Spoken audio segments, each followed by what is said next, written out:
Welcome to the relay. We're covering today's top boxing news. Okay, we'll start with this. An unexpected bit of news that broke earlier today. According to Chris Mannix, Hannah Gabriels has tested positive for a banned substance and is out of the June 3rd middleweight title fight against Claressa Shields. Shields will now face Marisela Cornejo, who is ranked number 1 by way of 3 separate alphabet organizations. Gabriels tested positive for a clostebol, according to a copy of the VADA report obtained by Sports Illustrated Now. Clostebol, a testosterone derivative, can be used to mimic muscle-building properties in testosterone. A few passing thoughts. Uneasy broaching the subject of doping in the sport of boxing because who's clean? Who's dirty? Me. Nobody knows till the tests come back. Was I ever suspicious of Hannah Gabriels? Did I ever think that she was doping? No, but I'm hardly surprised that yet another boxer, a decorated one, a multi-weight champion, has tested positive for a banned substance. Hannah Gabriels has held titles at welterweight, junior middle, light heavy, and heavy. I was never suspicious of Hannah, but these days I don't put it past anybody. Undisputed super middleweight champion Frenchon Cruz said, "Should be a fucking shame to yourself, Hannah Gabriels. I lost respect for you. Just vacate and walk away. This is crazy. So glad Claressa Shields didn't have to endure any more unnecessary life risks than needed. Thank you, VADA testing." It's a bit of a sore spot for Frenchon Cruz, who fought a then juiced up Alejandra Jimenez. We'll recall that Alejandra Jimenez, who walked through Frenchon Cruz's punches, Frenchon, one of the stronger punchers anywhere at or around these weights, she couldn't put a dent in Alejandra Jimenez, who I actually was suspicious of. It then came out that Alejandra was juiced to the gills. Frenchon's loss to Alejandra was reversed and her 2 belts returned. As you can imagine, Frenchon's not going to take kindly to news of another female fighter, testing positive for a banned substance. Though when it comes to banned substances and doping in the sport of boxing, it's not a clear-cut matter. It's not a clear-cut issue. These days, it's hardly surprising when you hear another fighter test positive. Happens regularly these days. Situation between Jean Pascal and Bernard Hopkins years ago. A very insistent Jean Pascal, who was insisting that they use anti-doping tests for their fight, many years later tested positive for 4 banned substances. 4. You just don't know what to make of it anymore. You don't know who to trust. I don't think of it as who's juicing anymore. I think of it as who isn't. High-profile fighters like Canelo Alvarez and Tyson Fury, more recently Conor Benn, Amir Khan. The list goes on. Now Hannah Gabriels, maybe she was using this testosterone derivative because she knew she'd be cutting down to a weight that she hadn't made in many, many years, and she didn't want to lose muscle mass on the way down, be weakened by the cut, because she's been all the way up there at 175 plus. Now she's out and Marisela Cornejo is in. Not a better fight than the Gabriels fight. Not that Hannah Gabriels was incremental in selling the show. The attraction really is that this is Claressa Shields' homecoming fight. That's the main selling point. But as far as a fight and being able to put up one, Hannah Gabriels is a better fighter than Marisela Cornejo. I'm sorry to say that. She's not in Claressa's league. Very few girls are, and the ones that are, they campaign at lower weights. I mean, in terms of quality and caliber and skill, the very best fighters really do campaign south of these weights where Claressa campaigns, and at her own weight, Marisela Cornejo. The talent pool gets thinner the higher up you go. 160, 168. Marisela lost 2 one-sided fights, 2 one-sided beatings at the hands of Frenchon Cruz, another one-sided beating at the hands of Mexico's own Alma Ibarra, who has since retired. Marisela won't be able to put up the same fight that Hannah would have. Though she is durable enough to take the shots, to take the punches, and go the distance. Claressa, not being a knockout merchant, I mean, she's skilled, and we all know that. She's one of the best. Top 2 pound for pound on the Ring IQ pound for pound list. She's got a lot of good qualities, but power is not one among them. So between Marisela's durability and Claressa's lack of punching power, knockout power, what you're looking at is a ho-hum fight that's going to lead to a ho-hum decision. It's going to be a one-sided affair. One-sided fight that in all likelihood won't end in a knockout. Claressa is a more skilled fighter, by and large, more skilled than Maricela Cornejo, and the skills gap will be evident. She'll be able to hit her when she wants to hit her, but she won't be able to take her out. That can get monotonous. They managed to get her on short notice. I would have preferred to see Raquel Miller or Deja Green, one of the more capable and talented fighters anywhere at or around these weights, but perhaps it's wishful thinking to expect such talented fighters, unbeaten ones, to stand in on short notice. Well, it is what it is.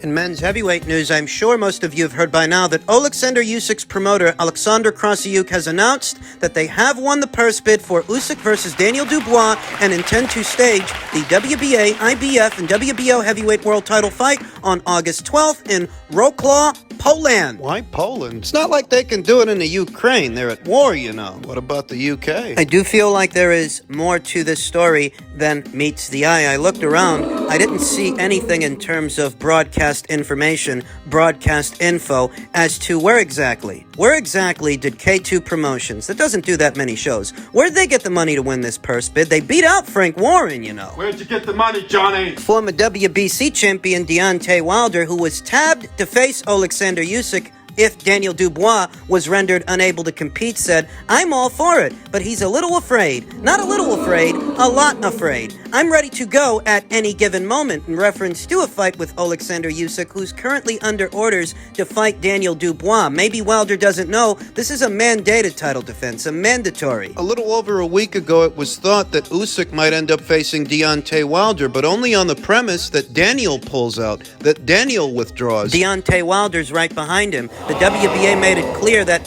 if for some reason Daniel can't fight, they're going to go down their ranks, and the next guy in line is Deontay Wilder. Usyk would have to fight Wilder if something happens to Daniel, but so far, Daniel's all right. He's fine. So far he is. There were concerns that Daniel's torn ACL may flare up or something might happen. He might be rendered injured, just something along those lines. But until further notice, Daniel is able to compete, and it seems that he is going through with this fight. K2 Promotions beat out Queensberry. How the hell did they do that? This is a preliminary report, and at this time we cannot see all sides of the story. Don't know where exactly or how exactly K2 Promotions got up the money to beat out an established promotional outfit like Queensberry when K2 don't do that many fights. Not really. Alex Krassyuk is said to be Usyk's promoter, but when you see the way that they operate, he operates more like a booking agent, more like his manager than his promoter, due to the fact that the money to finance Usyk's fights, those shows,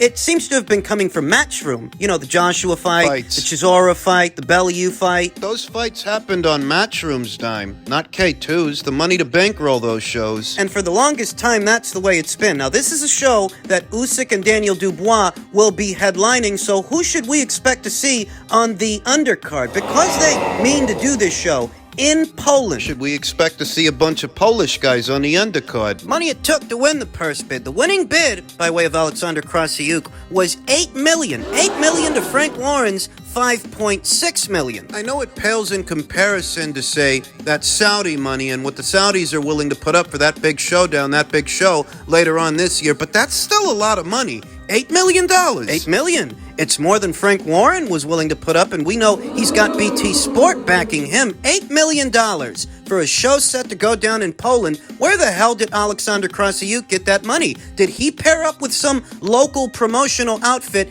in Poland? Is it Timex Promotions or Knockout Boxing Night Promotions? They're the ones that did the Lukas Rozensky versus Alan Babic fight. It's a 75-25 purse split, meaning of the $8 million, Usyk gets 6 and Daniel Dubois gets 2. Still a good payday for Daniel. Wouldn't have got that much if Frank won the purse bid. It's a lot of money, though. It's a lot of money from K2 Boxing Promotions, and I just get the sense that they must have paired up with someone to help get up the money, help get up the cash to win this purse bid. Perhaps someone in Poland with connections to the UK, because I'm going to assume the broadcast rights to the fight. Now that they've won them, they're going to auction them off to the highest bidder in the United Kingdom, perhaps even in the United States. To show the fight in the United Kingdom or the United States, maybe they auction off those rights to Sky or DAZN, maybe DAZN here in America. They auction off those rights to DAZN. DAZN can then show that fight in several of the territories they operate in which there are many. It's a lot of places. We'll see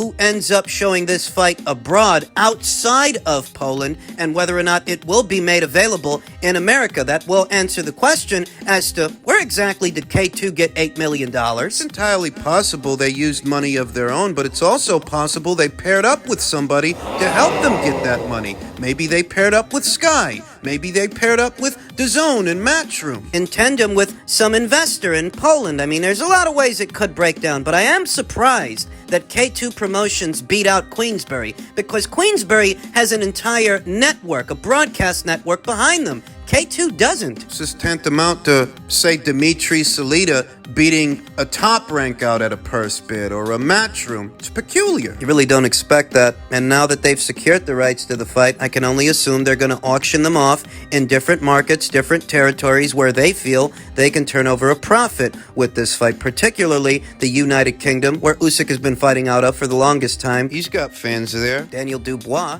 he's from there, so it is a fight that you can sell to a UK market. We'll see what happens as more details become available. They're looking to do it August 12th. Isn't that the same day that Anthony Joshua is supposed to be fighting? Tentatively, yes. Eddie Hearn is talking about doing the Dillian Whyte rematch August 12th. And if they go through with that August 12th rematch, that would indicate it's not likely there's any involvement from Matchroom and DAZN. I mean, they wouldn't do two shows at the same time. Would they? I'm not sure. Two shows at the same time, but in different regions, in different parts of the world, catering to different audiences. So maybe they show that thing on Sky. Sky needs content. If the people at DAZN decide they don't want to pick up this show, the people at Sky might pick it up. We'll see. If they do, and the people at Matchroom keep that August 12th date for Anthony Joshua's next fight, they'll be going head-to-head. According to Eddie Hearn, Dillian Whyte is the front runner. And if they get that rematch over the line, how attractive will the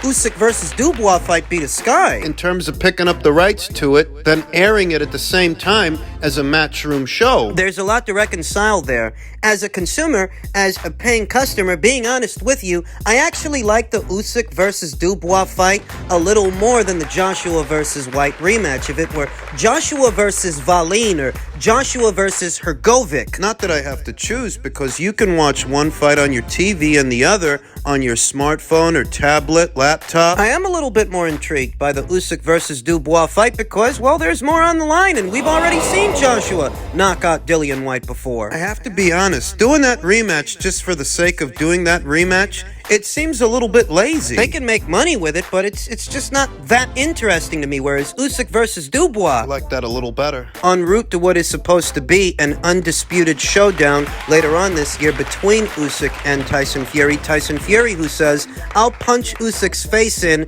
anytime. He's a little fucking pussy and won't sign the contract because he knows he'd get this big fist in his face. It's an easy fight for me. I'd cut him down inside 6, and he knows that. That's why he's running. More like that's why you're still trying to save face. Trying to save face after making negotiations for the Usyk fight very difficult. And we've been all through that. Tyson Fury is in Australia this week for his buddy Joseph Parker's Australian debut. Apparently, he's been telling people down there that he's going to fight Jay Opetaia. I thought it was Dempsey Mckean. Tyson Fury versus Jay Opetaia, IBF Cruiserweight Champion, is now in talks to potentially take place in Australia this summer. Opetaia's manager, Mick Francis, has said, fight would see the WBC Heavyweight World Champion defending his belt versus the IBF Cruiserweight Champion. Why the hell would he fight Jay Opetaia? Preparation for Usyk, I gather. Jay Opetaia, like Alexander Usyk, he's a southpaw. IBF Cruiserweight Champion, an athletic one,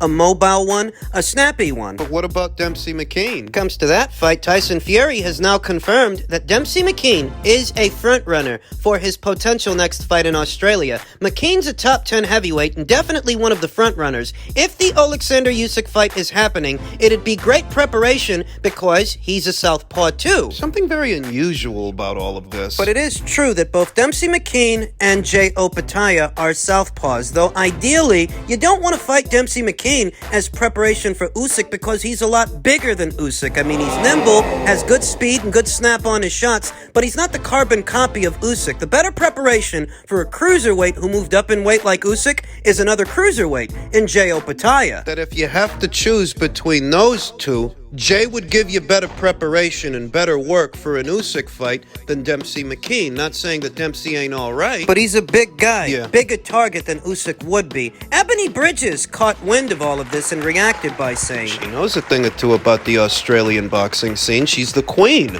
of Australian boxing. so Tyson Fury goes to Australia for a fight night, and the promotion give him more attention than the fighters that are fighting. And now all of a sudden, both Dempsey Mckean and Jay Opetaia think they're gonna fight him. I just can't deal. I wonder who else he's told he's gonna fight. He's in a lot of talks with a lot of boxers, thinking they almost signing deals. Everyone around the world thinks they're getting a title shot. He should fight me next. Send me a contract. Ebony strategically used a circus emoji, a big top, because that's what Tyson Fury's known for. He's known for turning things into a circus. Is he serious? Is he in serious talks to fight these people, or is he just wasting their time? Like he wasted Alexander Usyk's time. One of our long-time subscribers here on the channel, based out of Australia and familiar with the Australian boxing scene, Liam Roskell said the problem Tyson would face fighting in Australia is that Main Event / Foxtel signed an exclusivity deal with No Limit Promotions. No Limit, they promote Tim Tszyu, Nikita Tszyu. Right. It's the reason why Kambosos is fighting in Las Vegas, as Ferocious Promotions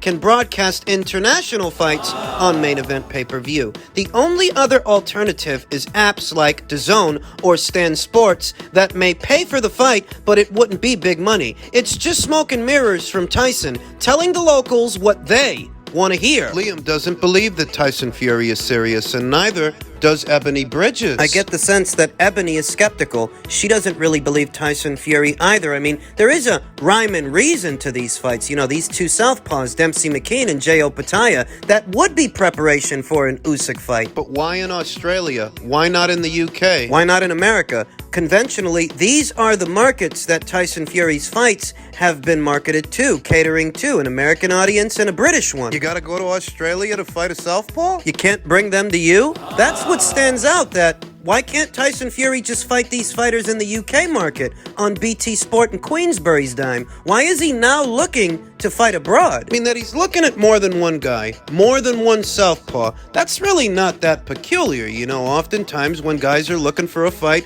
there's more than one name in the hat. That's normal, but Tyson Fury doing the show in Australia, that's what stands out. Does he not think that show will sell in the UK, so he's looking to do it in Australia? I don't know that they have the kind of money that he's looking for down there. I mean, they do have a vibrant boxing scene, but I don't know that he can get paid the way he likes to get paid in the Australian market. gotta take all of these reports with a grain of salt.